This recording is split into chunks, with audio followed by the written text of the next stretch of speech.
Sveiki. Pastaroji savaitė Europos parlamente buvo, aš sakyčiau, netgi kažkuo ir ypatinga.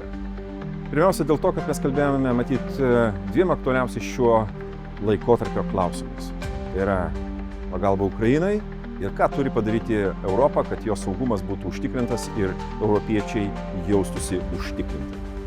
Kągi, antradienį turėjome ilgą diskusiją, štai ir Europos komisijos pirmininkė Von der Leyen pasakė, kad baigėsi iliuzijos, tenka pripažinti realybę, o realybė mus verčia veikti. Tie pasiūlymai, kurie atėjo iš Europos komisijos dėl 800 milijardų, aš apie tai jau kalbėjau, yra tam tikrų klaustukų, žinoma, aš linkiu, kad jie išnyktų ir būtų taip, kaip yra sumanyta, bet yra daug įvairiausių sąlygų. Tai štai, jinai pasakė, kad tie 800 milijardų, juos reikėtų matyti laikyti ir vadinti gera pradžia. Puiku, pamatysime, kiek bus tęsinio ir veiksmo.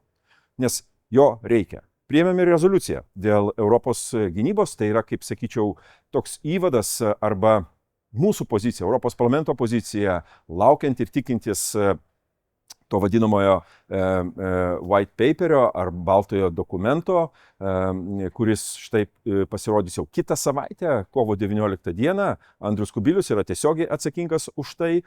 Ir mes tenai labai aiškiai pasakėm, taip, Europa turi investuoti, Europa turi veikti kartu ir, žinoma, inovuoti, gaminti tiek, kiek reikia ginkluotės, kad Europa apsirūpintų pati, padėtų savo partneriams ir, žinoma, tai galėtų būti ir gera prekė prekybai. Kodėlgi ne? Pasauliui reikia dėja apsiginti ir padėti tiems, kam reikia parduoti.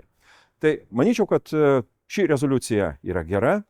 Ten, tarp kitko, yra labai geri intarpai ir paliečiantis rytinę ES sieną, kad reikalingas tam tikras dėmesys, padidintas dėmesys, nes grėsmės akumuliuojasi būtent tenai.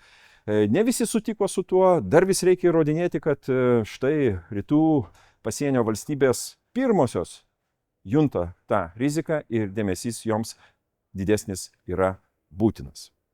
Kągi, dėl Ukrainos turiu pasakyti, kad taip pat teko dalyvauti dėrybose. Na, dėrybos, kad jums pasakyti aiškiai, truko 3 valandas. Mes derinome skirtingų politinių grupių interesus. Mums pavyko suderinti puikų tekstą. Mes ne tik tai, kad patvirtinom tai, kas buvo pasakyta anksčiau ir, pavyzdžiui, dėl to, kas dabar yra vėl iškilę į dėmesio centrą, tai yra užšaldytų rusų aktyvų likimas ir kaip juos panaudoti.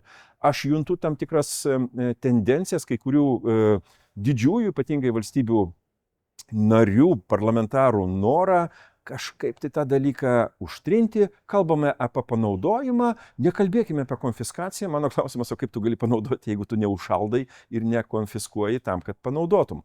Kaip tą dalyką padaryti teisiškai, teisininkai pasiūlys savo geriausią variantą.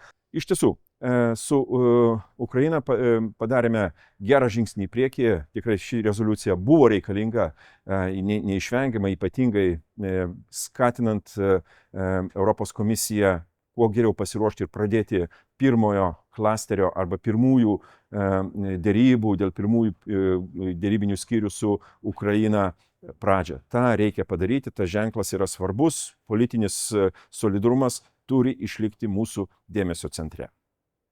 Šią savaitę pagaliau išgirdome apie omnibus, galbūt jums skamba kiek naujoviškai, tai yra tų visų teisės aktų, kurie buvo priimti praeitoje kadencijoje, ypatingai susiję su žaliuoju kursu, debiurokratizacija arba jų taisyklių supaprastinimas. Turiu pasakyti, kad kai kuriais atvejais tikrai užsimota labai jau smulkmeniškai, techniškai nereikalingai, iš įmonių reikalaujama įvairiausių nereikalingų, mano manimų, ataskaitų, atsiskaityti už kiekvieną žengtą žingsnį. Manau, kad tai tikrai yra nereikalinga, įmonės skundžiasi, todėl siūloma 25% apskritai sumažinti tų visokių reikalavimų, aš manau, būtų galima ir 40-50% sumažinti be didelio praradimo, o mažam ir vidutiniam įmonėm net siūloma iki 35% tų visų atskaitomybių, duomenų teikimo ir panašiai. Ne duomenys viską lemia, lemia viską pasiektas rezultatas